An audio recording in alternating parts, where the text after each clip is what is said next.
A pregnant Texas woman died after doctors told her she would miscarry and then waited 40 hours to treat her under the state's abortion ban. An investigation digging into what happened to her came out today from Propublica. One of the reporters who broke this story is joining us now this afternoon. Kavitha Sarana is here to talk more about what she and her colleague learned. Kavitha, thank you again for being here. We appreciate it. Thanks for having me.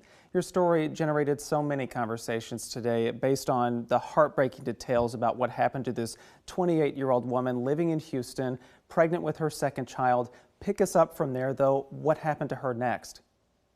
Josely Barnica was about 17 weeks pregnant and 5 days with her second child, like you said, and she went to the hospital bleeding and cramping. Doctors pretty quickly diagnosed her with an inevitable miscarriage. Her cervix was open and the fetus was on the verge of coming out, so there really was no chance of saving this pregnancy. Doctors have told us that the standard of care at this point is to offer to speed up the delivery or a surgery to empty the uterus because there's a risk for developing an infection that can move fast and be really dangerous. Barnica's husband told us that she was told it would be a crime for the doctors to intervene because her fetus still had a fetal heartbeat. This was right after Texas's first abortion ban. The 6-week ban had gone into effect, and that law says that doctors would have to record that there was no fetal heartbeat before intervening. 3 days after she delivered, she died of sepsis. We reviewed the details of this case with more than a dozen maternal health experts across the country, and they said her death looked preventable. They said that waiting so long could have allowed bacteria in and an infection to take hold, and that's why it's so important for patients to have the option of abortion in those situations.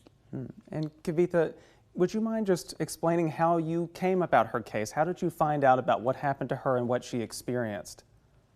Sure. At Propublica, we're doing an effort to look into the consequences on maternal health care of these bans, and no one else is really looking into this.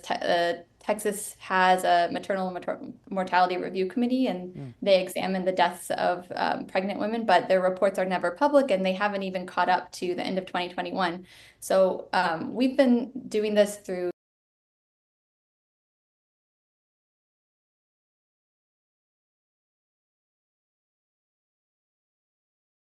happened. We understand the Texas Medical Board somewhat recently did release some new guidance to doctors about exceptions to the state's abortion ban after hearing quite a bit of complaining from both women infected by this as well as doctors. Could you speak to what came from that at all? Yeah, I think that's really been what, is at the heart of it. In her case, she was still stable. There's an exception for medical emergencies. It doesn't define that. And so, some doctors could argue that it wasn't an emergency. It's taken years of outcry. Many cases that have been reported about delays based on that to get some more guidance. Earlier this year, the Texas Supreme Court directed the Texas Medical Board to try to make some clarifications. And they said that emergencies, don't have to be imminent. But we asked the head of the Texas Medical Board about this.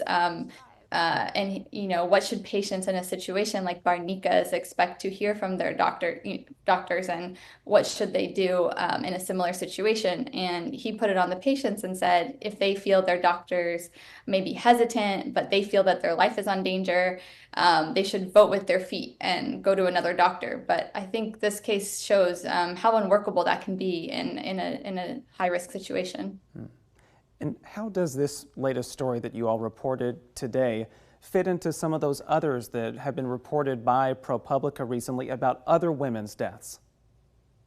Right. We've been looking at this in other states as well, and we have found cases that we saw delays in care related to access to abortion, or questions about whether a procedure that could be viewed as an abortion fits in under a law's exceptions that are written in a way that medical organizations have said are very vague. I mean, the other thing about this that people haven't really understood is that it requires more than one doctor to do these kind of procedures. It needs a team of nurses, anesthesiologists, and those healthcare workers in a lot of these states are allowed to refuse to participate in any of this care. So it's not just usually, the idea of one doctor that refuses it. It's, can you get a medical team to participate when there's a threat of prosecution? And in Texas, the threats are quite high. Prosecution could result in up to 99 years in prison and $100,000 in fines.